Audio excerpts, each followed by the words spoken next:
दोस्तों, आज का मेरा मुकदमा सेडिशन के ऊपर नहीं है, क्योंकि इस पे सिर्फ कानून के जानकार अपनी राय दे सकते हैं जब पर्टिकुलरली कोर्ट के अंदर मामला चल रहा है। इस पर आज इस देश को यह पता होना चाहिए कि doctor Nirmal Singh, farmer deputy chief minister Jammu and Kashmir, Ashwini Dubey, senior advocate supreme court of India, Atikur Rahman, political analyst and Islamic scholar, and Kapil Madan, lawyer, Supreme Court of India and political analyst, कि इस देश में यासीन मलिक, जी हां यासीन मलिक, जिसको एक जमाने में 2003 में जिसने सोनिया गांधी के साथ सीक्रेट मीटिंग करी थी, जिसने 2006 में प्रधानमंत्री मनमोहन सिंह ने अपने घर पर बुलाया था, जिसको अरुंधति रॉय जैसे कांग्रेस करीबी इंटेलेक्चुअल्स फ्रीडम फाइटर समझते हैं, जिसको फारूक अब्दुल्ला ने कहा था कि ये बहुत बढ़िया काम कर रहा है और उसकी रिहाई के लिए फारूक अब्दुल्ला के बेटे उमर अब्दुल्ला ने एनआईए से मांग की थी, और जिसको फ्रस्ट्रेटेड कुमार जैसे पत्रकार स्पीड डायल पे रखते थे और रावलपिंडी तक डायरेक्टली फोन कर देते थे।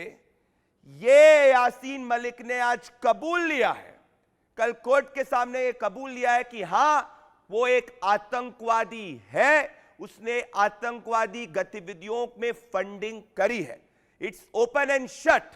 तो वो मीडिया आउटलेट्स जिनने इसको यूथ आइकन कहा था, डॉक्टर निर्मल सिंह, और वो कांग्रेस का इकोसिस्टम जिसने यासीन मलिक को प्रधानमंत्री मनमोहन सिंह के घर पे चाय पिलाई थी, आज उनको देश से माफी मांगनी चाहिए, क्योंकि एक आतंकवादी को एज स्टेट गेस्ट रखा गया था। सो डॉक्टर निर्मल सिंह और अतीकुर रहमान, आपसे इस मुकदमे की शुरुआत करूंगा, फिर अश्विनी दुबे और कपिल मदान के पास आऊंगा। अतीकुर रहमान, क्यों नहीं माफी मांगी जाए डॉक्टर मनमोहन सिंह और कांग्रेस पार्टी द्वारा और तमाम उन इंटेलेक्चुअल्स और मीडिया आउटलेट्स द्वारा जिनने यासीन मलिक को यूथ हीरो कहा था, जब यासीन मलिक ने खुद ने कबूल किया कि वो टेररिस्ट एक्टिविटीज फंड करता था। Now it's open and shut. क्यों नहीं अपोलोजाइज करना चाहिए इन लोगों को, और क्यों नहीं इन लोगों को देश की जनता से माफी मांगनी चाहिए?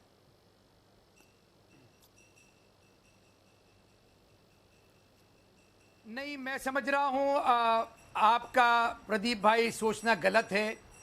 प्रधानमंत्री मनमोहन सिंह ने जो कुछ भी कहा किया उस वक्त में, या मिसिस गांधी ने या राजीव गांधी ने, देखिए उस वक्त में ज़रूरी ये था, मैं ये समझ रहा हूँ, ये मेरी समझ है, उस वक्त में ज़रूरी ये था कि टेररिज्म को जम्मू एंड कश्मीर से किस तरह से ख़त्म किया जाए। बेशक यासीन मलिक इन्वॉल्व थे, उनके साथ में जो कुछ भी एडमिनिस्ट्रेशन को करना था वो उन्होंने उस वक्त की नौयत के तहत किया। उस वक्त की नौयत ये थी कि किस तरह से जनता को, कश्मीर के लोगों को एक पीस मैसेज भेजकर यह बताया जाए कि भारत एज अ मुल्क आपके साथ है और पाकिस्तान हम दोनों का दुश्मन है। हमारा पूरे भारतवासियों का दुश्मन पाकिस्तान है, और पाकिस्तान के क्लचेस से, उसके नापाक पंजों से बचाना हमारे कश्मीर के लोगों को जरूरी था। मैं एक आपसे बात पूछता हूं प्रदीप भाई, आज क्या हमारी सरकार उल्फा के साथ मीटिंग नहीं करती है? आसाम के अंदर बोडो जो वहां के लोग हैं, ट्राइबल्स के साथ मीटिंग नहीं करती है? अतीकुर रहमान जी, आपने अनइंटरप्टेड 45 सेकंड तक बोला। ये कहूंगा अतीकुर जी, आज की सरकार, आपने अपनी ओपनिंग दलील रखी, मैंने इंटरप्ट नहीं किया। मैं अब आपके आर्ग्यूमेंट को आगे ले जाना चाहता हूं। डॉक्टर निर्मल सिंह, अतीकुर रहमान का बेसिकली आर्ग्यूमेंट यह है कि आतंकवाद को खत्म करने के लिए आतंकवादी से बात करो। वो यूपीए के समय हुआ था, और ये कह रहे हैं कि उस वक्त जरूरी था कि जम्मू कश्मीर के अंदर आतंकवाद को खत्म करने के लिए आतंकवादी से बात करो। ये ऐसा अनोखा लॉजिक मैंने कहीं नहीं देखा। तभी शायद से 2002 के बाद से 2004 से 2014 में एक भी बार पत्थरबाजी के इंसिडेंट कम नहीं हुए। तभी जम्मू कश्मीर को हमेशा से एक कॉन्फ्लिक्टेड जोन की तरीके से पेश किया गया था, क्योंकि आतंकवादी के साथ ये लोग बात कर रहे थे, और हाफिज सईद के साथ ये व्यक्ति जो 26/11 का मास्टरमाइंड था, उससे अगर यासीन मलिक मिलके आता है तो उस व्यक्ति को अभी भी डिफेंड किया जा रहा है। और अतीकुर रहमान कह रहे हैं कि इट वाज नेसेसरी, वो नेसेसरी था कि आतंकवाद रोकने के लिए आतंकवादी से बात करो। Can you imagine the logic? Pradeep ji, यही ट्रेजेडी है भारत की और जम्मू कश्मीर की। मुझे हैरानगी हुई, अतीकुर रहमान साहब, जिनको आपने इस्लामिक स्कॉलर कहा, पॉलिटिकल एनालिस्ट कहा, वो ऐसी बात कर रहे हैं। कातिल के साथ हम जो है चर्चा करेंगे, कहीं बातचीत हुई होगी तो कातिलों के साथ नहीं है, देशद्रोहियों के साथ नहीं हुई है। लेकिन कांग्रेस का जो सरेंडर था जहादी टेररिज्म के सामने, अलगाववाद के सामने, पाकिस्तान के सामने, क्योंकि अल्टीमेटली यासीन मलिक जो है वो पाकिस्तान से सपोर्ट ले रहा था। और अतीकुर रहमान साहब जब बात करते हैं तो इनडायरेक्टली पाकिस्तान की ही सोच को सपोर्ट कर रहे हैं, ऐसा लगता है। कांग्रेस जो है, अभी मनोज संघवी जी के मैं सुन रहा था कि 2015 के बाद जो है सेडिशन जो लॉ जो है उसको मिसयूज हुआ है। अरे भाई, उस लॉ को आपने तो यूज ही नहीं किया। आप तो मनमोहन सिंह ये देश में कपिल मदान और अश्विनी दुबे, ये देश का दुर्भाग्य है कि ये यासीन मलिक को जब पाकिस्तानी हाई कमीशन में दावत दी जाती थी इस आतंकवादी को, और ये दावत से बाहर निकल के इंडियन मीडिया पर्सन इससे पूछते थे कि क्या आप इंडियन है कि कश्मीरी, ये बोलते थे हम कश्मीरी है। ये पूरी एक कॉन्कॉक्टेड स्ट्रैटेजी थी कांग्रेस के समय कि कश्मीरी आइडेंटिटी और इंडियन आइडेंटिटी को अलग किया जाए। कांग्रेस के अलायंस पार्टनर फारूक अब्दुल्ला इसकी रिहाई के लिए दिल्ली के साथ कवायद लगाए बैठे थे।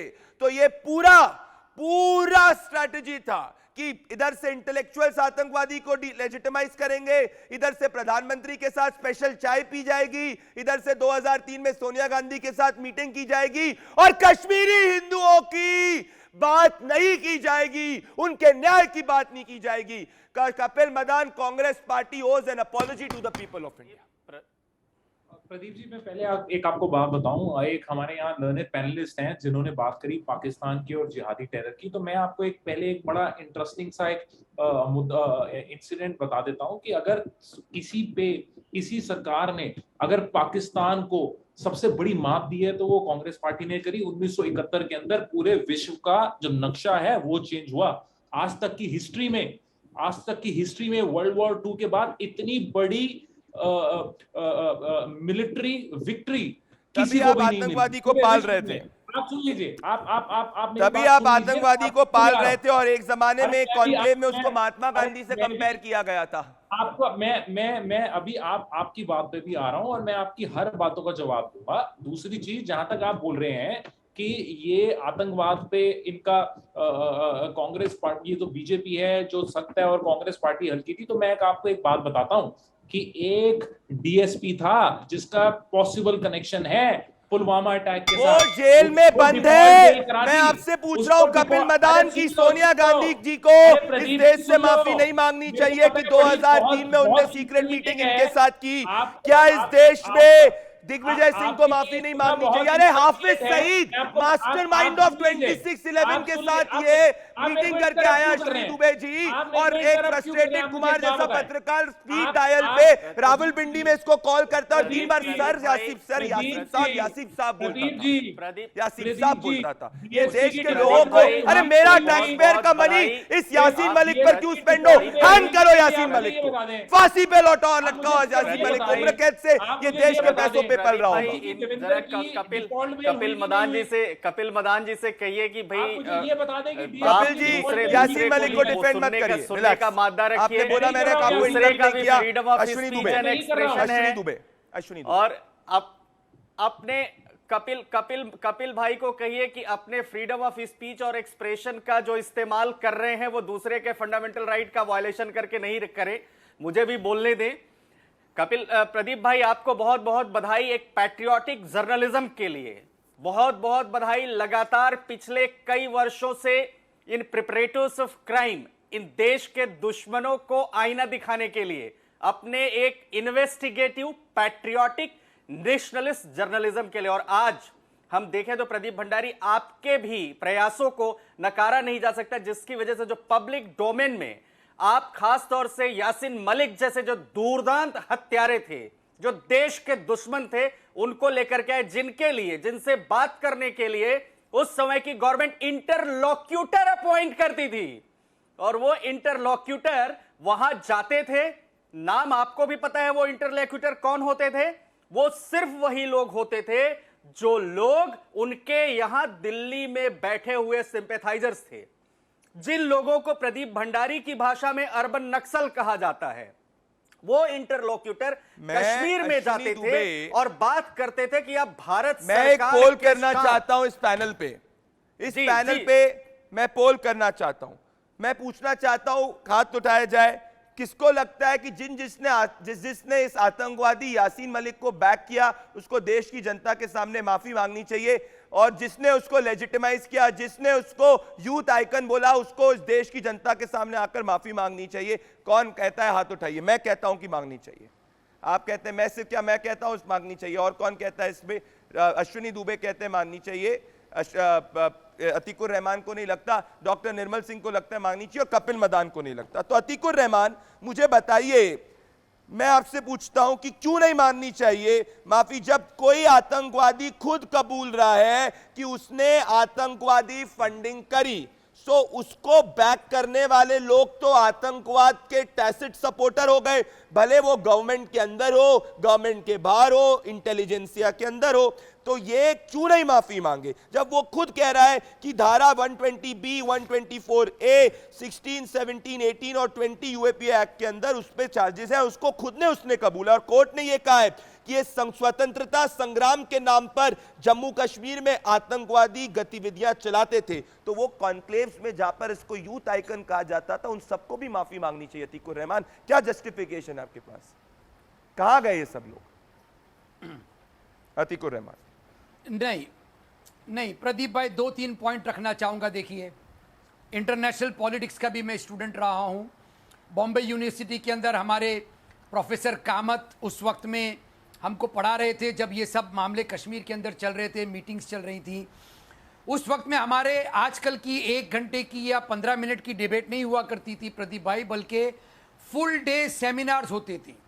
और मैं सेमिनार्स के आपको सिर्फ शीर्षक बताऊंगा तो मैं समझता हूं आप समझ जाएंगे कि ये माफी की बात कहां से आ गई।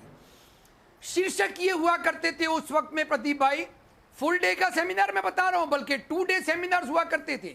हमारे रेगुलर लेक्चर्स के अलावा सैटरडे संडे सुबह 10 बजे से लेकर 5 बजे तक ये सेमिनार चलते थे।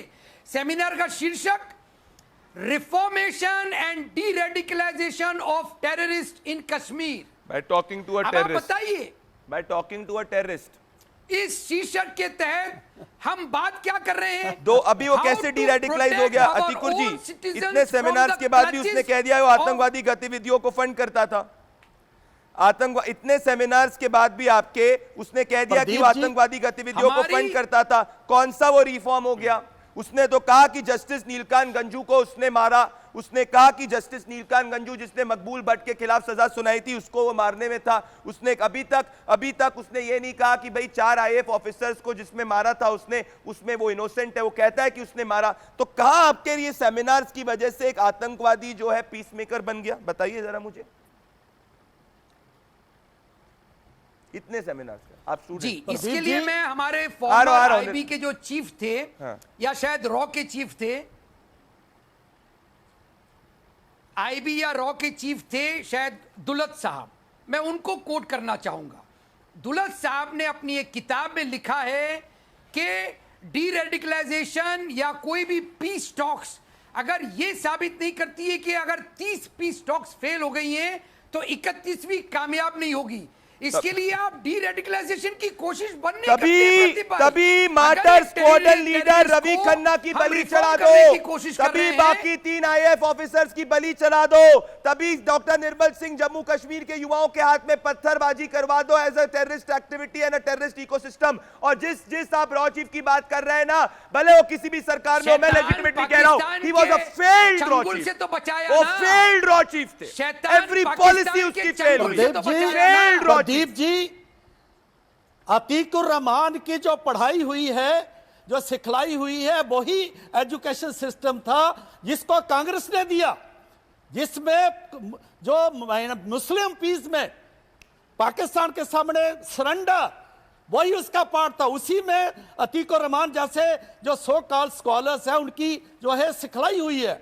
और ये अपने को इस्लामिक स्कॉलर कह रहे हैं। और जब भी बात होती है तो ये हमेशा सेपरेटिस्ट, जहादी, टेररिस्ट उनके साथ खड़े हुए नजर आते हैं।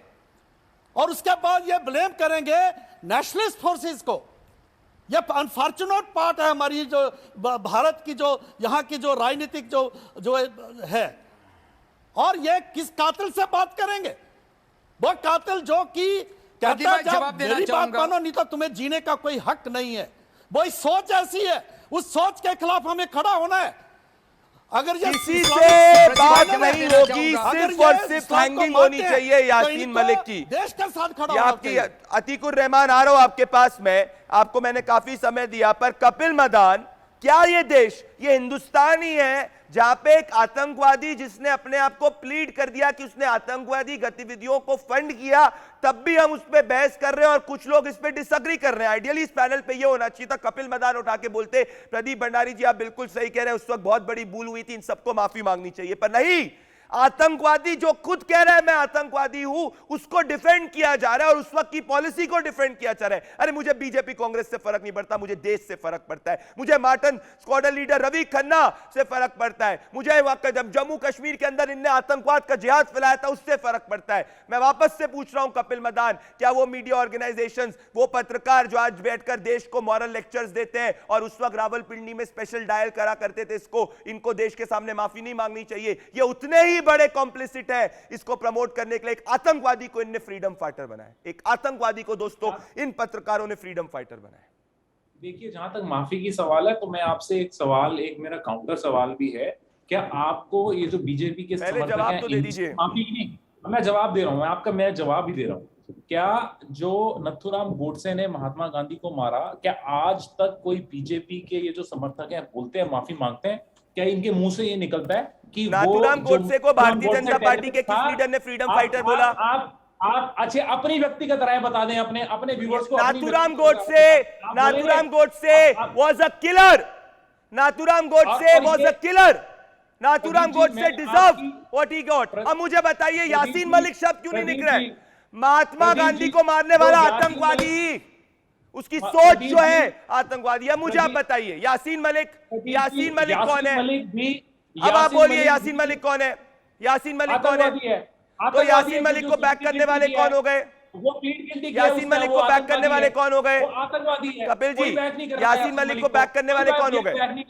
यासीन मलिक को बैक करने वाले कौन हो गए? 2018 में उसने कोई ऑफेंस किया है?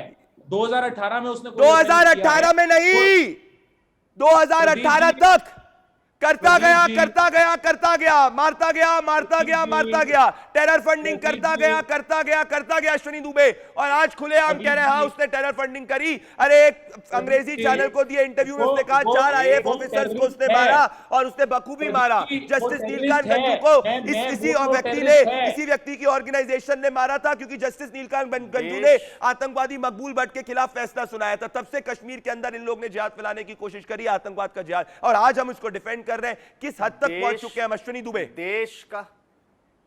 अश्विनी दुबे और कपिल मदान देश का दुश्मन, दुर्दांत हत्यारा, देश को तोड़ने वाला, एक declared terrorist, Pakistani sympathizer, government of India के अगेंस्ट वॉर शुरू करने वाला आदमी, उसको क्या जो ऑलरेडी जिसने एडमिट किया अपना गिल्ट, जिसने एडमिट किया वो सारी चीजें ना सिर्फ टेलीविजन कैमरा के सामने बल्कि जुडिशियल कस्टडी में रहते हुए एक न्यायिक प्रक्रिया के तहत उसने जिस बात को एडमिट किया, उसके साथ सिंपैथी कैसी, उसको ग्लोरीफाई कैसे किया जा सकता है?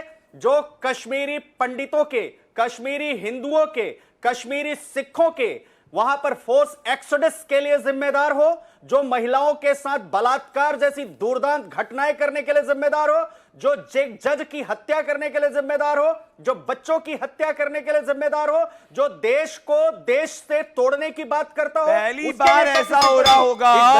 अश्विनी दुबे जी, अतीकुर रहमान, कपिल मदान, मुझे पता है आज आप वीक विकेट पे। अतीकुर रहमान, जब 1984 होता है तो कांग्रेस पार्टी के लीडर कहते हैं हुआ तो हुआ। ये मानसिकता देखिए।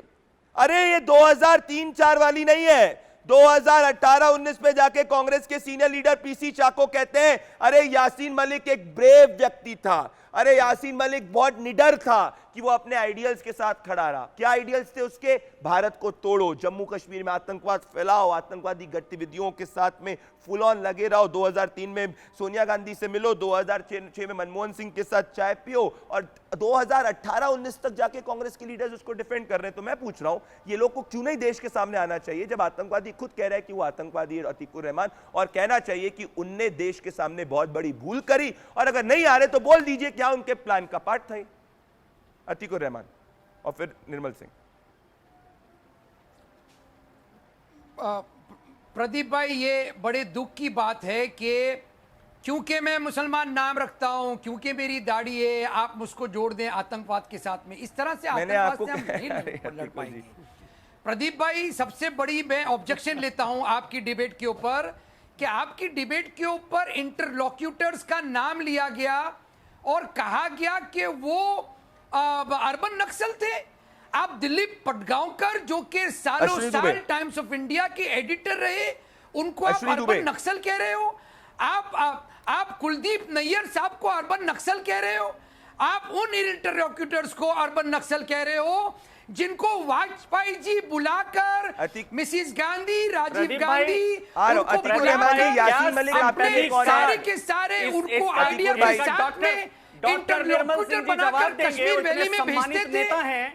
आप प्रदीप भाई, डॉक्टर निर्मल सिंह जी जो जम्मू कश्मीर के लिए लड़ रहे पैट्रियोटिक लीडर हमारे बीच में बैठे हैं, वो बेहतर तरीके से समझाएंगे उस काम को कि जो लोग यहां से गए थे उन लोगों ने उनका क्या कंट्रीब्यूशन था, और भारत सरकार का जो फंड जाता था वो कहां जाता था, और सिर्फ घाटी घाटी घाटी घाटी घाटी ये तो कोर्ट कह रहा है आज, पेश किया गया था पूरे देश में। क्या वो समझने की कोशिश ये तो कोर्ट कह रहा है कि स्वतंत्रता संग्राम के नाम पे इन्होंने जम्मू कश्मीर के अंदर आतंकवाद फैलाया थी। कुर्जी, मैं कोई यहाँ पे हिंदू मुसलमान नहीं कह रहा, आपको तो कहना चाहिए यासीन मलिक का मुसलमान धर्म से क्या रिलेशन है। मैं आपसे अभी तक आपने डिबेट में ये नहीं बोला, मैं इस वक्त अभी तक आपने डिबेट में नहीं बोला यासीन मलिक आतंकवादी है अतीकुर जी, आपने अभी तक नहीं बोला। मैं आ रहा हूँ अतीकुर जी से जवाब लूंगा। दोस्तों, देश में इस पे बहुत गुस्सा है, देखिए देश कैसे रिएक्ट कर रहा है। न्यूज लड़ेगा जनता का मुकदमा। अतीकुर जी, आपसे एक रिस्पांस लेना चाहता हूं, फिर डॉक्टर निर्मल सिंह और कपिल मदान के पास आऊंगा। यासीन मलिक कौन है अतीकुर जी?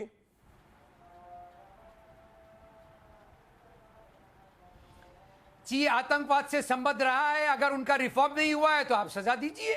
है कौन? हमको कुछ लेना देना नहीं है। अगर वो रिफॉर्म नहीं हो पाया, मैं आपसे एज एन इंडिविजुअल कोशिश हमने की थी, कोशिश नहीं करना, कामयाब रही, मतलब आतंकवादी है।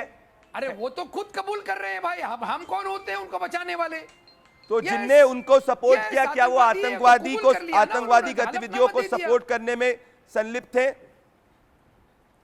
हमने कश्मीरी हिंदुओं को, कश्मीरी जेनोसाइड के विक्टिम्स को सपोर्ट नहीं किया। डिप्लोमेटिक कोशिश थी जी, मतलब इस कोशिश के, इस लॉजिक के हिसाब से, इस लॉजिक के हिसाब से हाफिज सईद को भी रिफॉर्म करना चाहिए। अगर वो रिफॉर्म नहीं हुए, इस लॉजिक के हिसाब से हाफिज सईद को भी रिफॉर्म करना चाहिए। नहीं, रिफॉर्म अगर जो हमारे बंदे हैं, जो हमारे बॉर्डर के इस तरफ है, हमारी जिम्मेदारी हमारी सिटीजन की तरफ हमारा बंदा अगर पाकिस्तान का आतंकवाद फैला रहा है, डॉक्टर निर्मल सिंह तो हमारा बंदा कैसे हो गया? वो देंगे ना हम।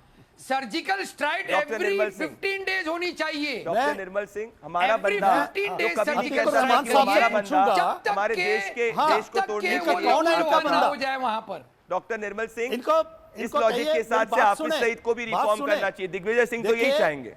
यासीन मलिक, और वो कोई हमारा बंदा नहीं था। हमारा बंदा मतलब क्या हो गया? रहा है Yasin Malik. These are traitors within। वही है ना, वो भी पाकिस्तान में रहा, उसने देशद्रोह किया।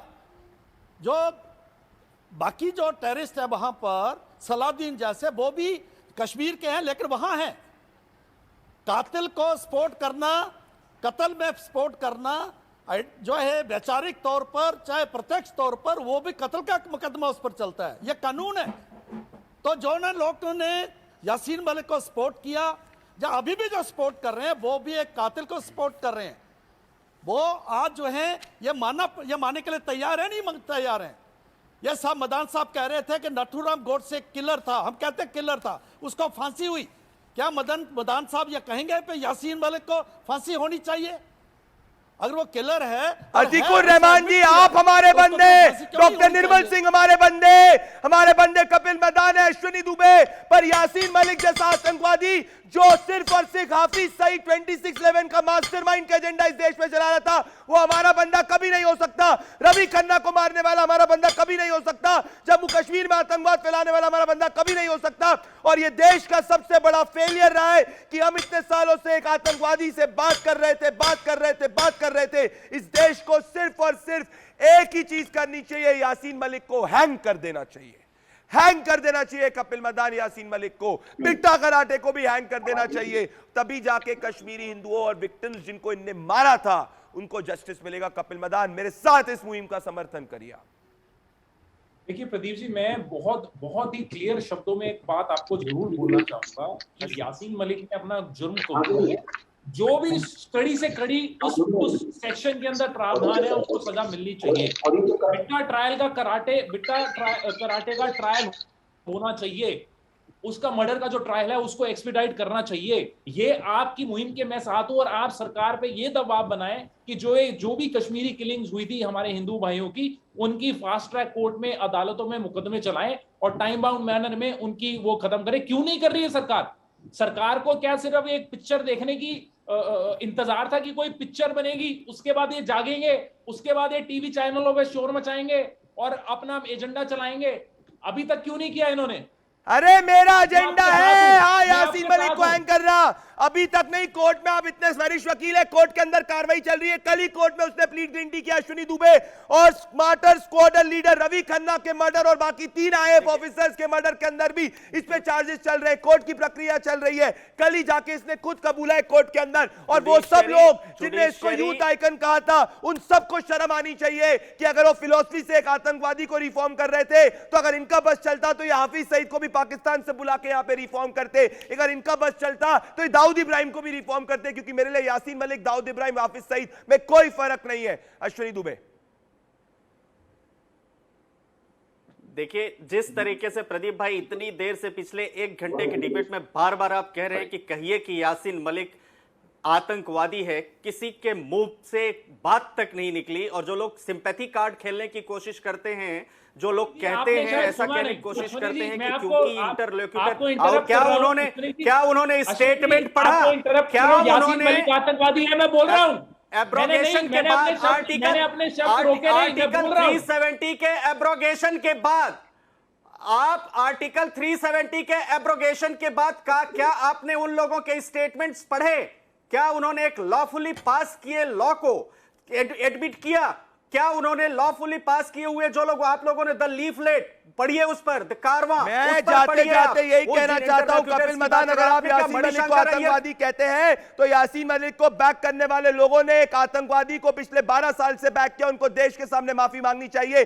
अतीकुर रहमान, अश्विनी दुबे, डॉक्टर निर्मल सिंह, कपिल मदान हमारे बंदे हैं। यासीन मलिक हमारा बंदा ना कभी था, ना कभी है और ना कभी रहेगा। उसको और बिट्टा कराटे को सिर्फ और सिर्फ फांसी मिलनी चाहिए। आप चारों मेरे साथ जुड़े, बहुत बहुत धन्यवाद। इस वक्त ये कूपे डिबेट नंबर 1 ट्रेंड कर रही है।